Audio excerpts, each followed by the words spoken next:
Hi friends, a very happy afternoon, and welcome you all for the corporate restructuring holistic approach session. Why is holistic approach? I just thought of mentioning it as holistic approach because corporate restructuring as a subject is understood in many forums and seminars in a very different facets in the very departmentalized concept. So that's why this is an effort to know or recollect everything about corporate restructuring in one session. So at the same time, I may not be able to do justice for all the topics. So any questions can be taken up in the end, and also it can be taken over offline, so that we'll have a deeper understanding of the concepts which we are not aware, or which we are not able to do justification in this session. So just for me not to move to different directions, I've put some points for me where I need to restrict myself, and I'll let you know about the agenda as well. So the agenda for this discussion is firstly the overview of corporate restructuring. What exactly is corporate restructuring, and what is it in today's scenario? Then we'll discuss a little bit about mergers, demergers, in nutshell code process, what is all about amalgamation in the second session. And next we will discuss on business acquisition and share acquisition, how does it transpire, and how it will help the objective of the corporates in achieving the corporate restructuring. And lastly, about the transfer of assets from group companies and from third-party transactions, acquisition of business, etc. And lastly, on internal restructuring, how corporate restructuring, another important aspect of corporate restructuring is the internal restructuring, which will be done by various corporates, and what all opportunities is there. And all my talk today will be focused on how a practicing chartered accountant should approach corporate restructuring, what opportunities there, and where he has to be very careful, and where there is a great possibility of doing more things on this corporate restructuring. And it's not only just when a client comes to you and asks, okay, none of the clients will come and say that, okay, there is a corporate restructuring assignment, we need to do it. So because this is not something like the tax filing returns. In tax filing returns filing, everybody will know that, okay, tax return has to be filed on that deadline, and it has to be done, or a statutory audit, it has to be done, TP documentation, it has to be done. But in case of corporate restructuring, it's not the client always says that some corporate restructuring is there. Of course, there will be some scenarios where, or some events where clients do need these restructuring activities, where they may come on their own. But I want to touch upon a few areas or few opportunities which is not noticed by the clients, but there will be a very good value addition if some small restructuring is done, or maybe it's a large restructuring which could save a lot of money to the client. So in this regard, let us just start with few examples which will say it all about why corporate restructuring is important. Take the recent example of HP. HP broke its entire organization into two divisions, and that's very severe operation, so to say. In the sense, entire organization from top to bottom, wherever it has presence, whether it is back end, front end, client facing, everything is split into two different companies. And even recently I was seeing one logo of one of the wing. It is not just Hewlett Packard, it's Hewlett Packard Enterprise or something like that. So it's that deeper corporate restructuring which they had. So there are different voices. Recently, just after this restructuring, there was a huge loss reported by HP in US because of this valuation was a little lower for a few days. But still, there is a deeper and broader thought process behind this corporate restructuring, and there are many examples like this. And in the context of Indian scenario, there are very notable corporate restructurings. I won't touch upon the restructurings which has happened, which is important from commercial perspective. I'll give few examples in which restructuring gives some decisiveness or some importance in terms of the regulatory issues or the law perspective, where the decisions which helped us in shaping the laws. For example, the case of Hindustan Lever Limited. That time it was HLL, now it is HUL.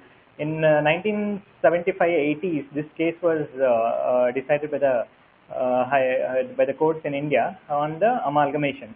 So this case actually settled a lot of issues which was really untested and unsettled in those days. For example, what will happen to employees? Employees are not there in the balance sheet, so upon merger, what will happen to the employees? How to protect the rights of the employees, and many aspects relating to the basic funda of amalgamation or merger. So after that, recently there are cases like ICC Ambuja merger where Holcim Cement holds the majority or the controlling stake in both of the entities. What did they do to merge it, and what is the outcome of it? What did they achieved, and is there any law which is exploited or used for their benefit, and what all it is? Similarly, Hero Honda, when Hero had to split from Honda, Honda had to exit. There was a very beautiful scheme laid down, and what happened there we can discuss about. And little moving on out of the merger, there's slump sale, which is also a corporate restructuring activity. There are various judgments in relation to slump sale, which has also set the law for some time, and some more new judgments has replaced the law which is set by the older judgment. For example, Zuari Industries case. Zuari Industries case will discuss little further that there was a law for slump sale for a long period, which was not detailed. The concept which is not detailedly explained in the Act was considered, discussed by the ITAT in Zuari Industries case, and that was almost like a law because there was no other judgment for a long time. That was recently replaced by another case. Similarly, Summit Securities case for the slump sale. And the Bharat Bijli case, which is another important case, there is another concept called slump exchange, in which a company will sell its business undertaking, not for monetary consideration, but other than cash consideration. So that concept was discussed in that case law. And recently, another corporate case, which is Wipro demerger. It is unique by its own means and facts, which will also be discussed in some time. And another important aspect of corporate restructuring is the term corporate restructuring is in the two ends. In the one end, it is very loosely understood. In the other end, it is understood to be a very like a rocket science or a very high level concept. Why it is loosely understood is there are some set of people who think corporate restructuring is anything like, for example, a share transfer. If a company holds has two shareholders with 50% of stake, and 10% shares are transferred by one shareholder to the other shareholder, then that people call it as corporate restructuring. So for anything and everything, people call it as corporate restructuring, and some set of people, and it looked like a very diluted concept. At the same time, corporate restructuring is also looked as a very, very high funda concept, which is not in our reach. When I say people, I'm talking about practicing chartered accountants. So we feel sometimes it's a very high funda concept. We can't understand it. It's only for the few set of people who have achieved expertise in that. But what I come from is in between of both thought processes. Sometimes it's very simple. Sometimes it is very tricky. Issues are very deep. But however, it is not something. I just want to highlight that it is not something which can't be done by anybody. So any practicing chartered accountant with some bit of drive or any energy towards understanding some of the concepts practically, how it's working, few case laws, and some experiences and practical experiences and all, if you go through, and I think anybody can easily take up these assignments or clients. So where we come in between, as I told you, it's we're not talking about the two different ends, where even to some extent, for example, ACC Ambuja case or Hero Honda split and all, it's very deeper understanding it's required. You need to have a big knowledge team where people would have achieved expertise in various streams. But let's look into the mid segment where we have a lot of opportunity in mid segment corporate restructuring space, where a lot of our clients would need the corporate restructuring services. So when we talk about this broadly, there are two criteria. There are 2-3 types we can split the corporate restructuring into. One kind of corporate restructuring is when our client is acquiring somebody, or somebody is acquiring our client. So there will be a lot of advice which the client requires when this happens.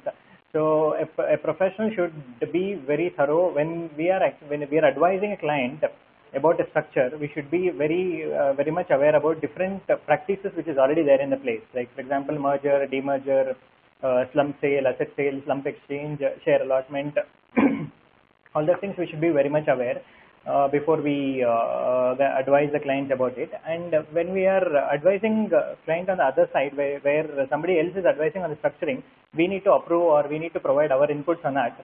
In that case also, we would need to, if not mastery, we would need to know these concepts, where the client is heading, what is the impact of it, on based on the advice what others have given, what will be the impact in terms of tax, in terms of stamp duty to our client. We should be in the protection, we should be protecting our client against the advice which is given by somebody else. If it is whatever is harming either the seller or the buyer, we should be very careful. So that is in terms of third-party transactions. So the corporate restructuring can be intra-group, within the group or within the company itself, or it can be a third-party acquisition or sale. And it can be in the form of mergers, demergers, slump sale, as I already was saying. And it can be a few other types of corporate restructuring are there. For example, buyback and or capital reduction. That is also a type of corporate restructuring, because after doing the buyback and after doing the share capital reduction, the entire face of the company is changed. So in the overview, I have the last part where I need to let you know about the reasons for corporate restructuring. What exactly the reasons for, because of which corporates intend to initiate the restructuring exercise. It normally, as I was saying, commercial reasons could be there. For example, acquisition and sale and other things. Other commercial reasons could be using my profitability and or closing down an unprofitable unit, or balance sheet resizing, changing the balance sheet to look more fair and true, or to look more nicer to the readers. So those kind of commercial reasons is always there. Apart from that, there are few places where we have the opportunity to advise the client, saying that from regulatory or law perspective also you have some benefits if you do this corporate restructuring. So that is, those are a few examples I'll give in those. In one of the, I'll give some examples which our clients had. In one of the example, one of our clients had one company which is a production company, and another group company which is a marketing company. So which just purchases the goods from the production company and it sells to the customers. For some reason they had this kind of structure dated some 15 years back. They had this since 15 years back. They have this structure.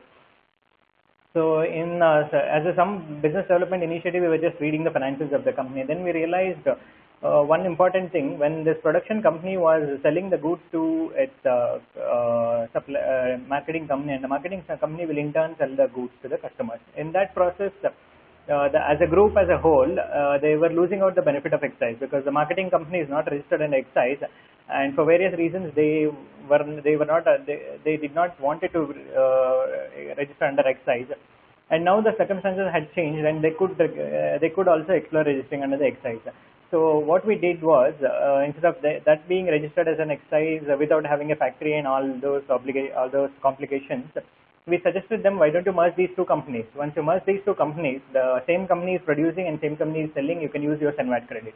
Earlier the issue was the production company used to charge excise duty, which was not able to be used by the marketing company, and that would have gone waste. And they had to charge a little higher price for the customers, which would have spoiled their competitiveness. So now, to the extent of the SENVAT credit which they can avail, they can reduce the sale price, which will increase their competitiveness. That is one example. There are multiple cases where the group will have multiple companies, where one business or one company is not running well. They want to wind down the company. Actually, winding up the company is a very elongated process under dissolution process. It will take anywhere I have seen minimum 2 years, and nothing better than that I have seen.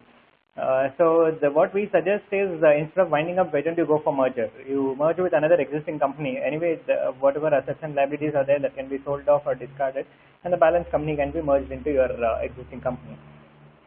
And in some other cases, we have seen some regulatory risks are there, whereby if two undertakings are there in one company, they feel because of some regulations, either R&D benefits or some, in case of some certain pharmacy companies, we have heard this, you don't want to have it in single company, we want to split in the different companies. So in that case, in that scenario also, there will be opportunities for advising on corporate restructuring. How can this be split? Can this be split by way of demerger or slump sale or asset sale, or altogether setting up a new company? What can be done? That can be explored. And in some cases, in many cases, there could be some accounting benefits under accounting standards, or benefits in the way you represent your books, or it can be benefits under income tax, carry forward of loss. One company is having losses, other company is profit making, and the company which is having losses, if you don't have much positive outlook about that business, that can never be set off. So if you can merge, can you continue the losses? That can be analyzed. And some sort of restructuring we have done just to distribute the dividend. So if you distribute the profits, it will attract the dividend distribution tax. And if coupled with some other requirements of the corporate, can we also do some restructuring which will solve your corporate issues, and along with you can also distribute some funds into the parent or shareholder. So in this regard, these are some examples or reasons why a corporate restructuring is looked into by the corporates, and also where we can advise the clients to look into corporate restructuring to get the benefits of corporate restructuring from various acts and the law perspective. So to end the introduction, I just want to expand your thought process or deepen your thought process with a small thinking about company. What is a company? Because corporate restructuring, more or less, we are looking at companies only. Though it need not be necessarily restricted to companies. A corporate restructuring can happen between partnership firms. It can happen with a company and a partnership firm. It can happen with LLPs. But however, majorly corporate restructurings happen in the space of corporates or companies. So what is a company? So if as of now, company means maybe nobody would have thought. Even I didn't think about company a few days back when I was taking a session on companies. I had shares alone. The topic of the session was shares. So I had to speak entire 1 hour on shares. So that moment I was thinking, okay, shares, from where we can go, how deep we can go. Can we think about what is company, how it evolved, and all these things. So when we think about company, as of now, company means what? Company is an artificial person which is created by Companies Act. A company means it is registered with ROC under MCA, and that department is there because of the Companies Act, which is blessed by the Parliament. So any company is indirectly blessed by the Parliament. And so this is the basic concept of company. And I was just thinking how it started, how all it started, why a company. It's not that one fine day somebody came out with a concept of company and it is just there today. There's a very big history and very good devolution stage for the company. I think during the period of 5th to 15th century, the concept of company was evolved. That is during the medieval age. If you all remember a few of your history background and all. So at that time, what happened earlier, the business before the concept of company, a business means it has to be done by an individual, or a business is done by a family. And there is no concept. First it started like that. An individual will do the business, or his family put together will do the business. And later slowly something known as partnership started, where people started doing business together with their friends. So that is in partnership kind of business. And slowly what happened during the exploration stage, when people in Middle East and UK and all, people started exploring the world. Then they were not, say for example, people in United Kingdom didn't know about India and all. When they started that discovery phase and all, what used to happen is people used to go on a very long exploration phase, where one huge ship would carry some 50 people, and those 50 people will involve doctors, will involve lawyers, will involve businessmen mainly, and will involve scientists, astronauts, and all these things. So because that's a big team which will go to different journey in the sea, and they start exploring, and they are very thoughtful to involve all these other kind of people also, who will be helpful in any way, because once they leave UK and just start with the journey, they can end anywhere, and it may take 6 months, 1 year, 2 years, 3 years also. So at that time, there are stakes involved are very high, and there should be somebody who has to fund it, there should be somebody who has to own it, and if benefit comes, if somebody recognizes something, invents something, where it will go. So when this thought process, when this is happening, I don't want to go in much detail about this, it will deviate the topic, but this is where the concept of perpetual succession, ownership, pooling of different people's fund into one, and all those things came. And then that led to the formation of something called as company, which is there in the today's space. So this is the brief background about corporate restructuring as such.